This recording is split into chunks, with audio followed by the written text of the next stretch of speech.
સુરતના સલાબતપુરા વિસ્તારમાં એક એવી ઘટના બની જેણે લોકોને વિચારતા કરી દીધા છે।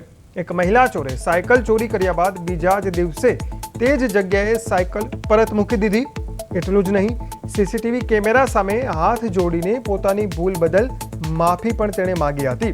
સીસીટીવી ફૂટેજમાં આ સમગ્ર ઘટના કેદ થઈ ગઈ છે। મહિલા ચોરે પહેલા દિવસે કોઈ કારણસર સાયકલ ઉપાડી લીધી હતી, પરંતુ કદાચ કોઈ પસ્તાવો થતા કે પછી અન્ય કોઈ માનસિક પરિવર્તનને કારણે તેણે બીજા જ દિવસે બરાબર તે જ સમયે આવીને સાયકલ જ્યાંથી લીધી હતી ત્યાં મૂકી દીધી।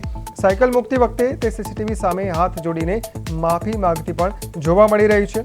આ ઘટના બાદ આ વિસ્તારના લોકોમાં આ મહિલા ચોરના અજીબ વર્તનને લઈને અનેક ચર્ચાઓ થઈ રહી છે। આ ઘટના સાબિત કરે છે કે ક્યારેક લોકો ભૂલ કરી બેસે છે, પણ તેને સુધારવાની હિંમત પણ રાખતા હોય છે।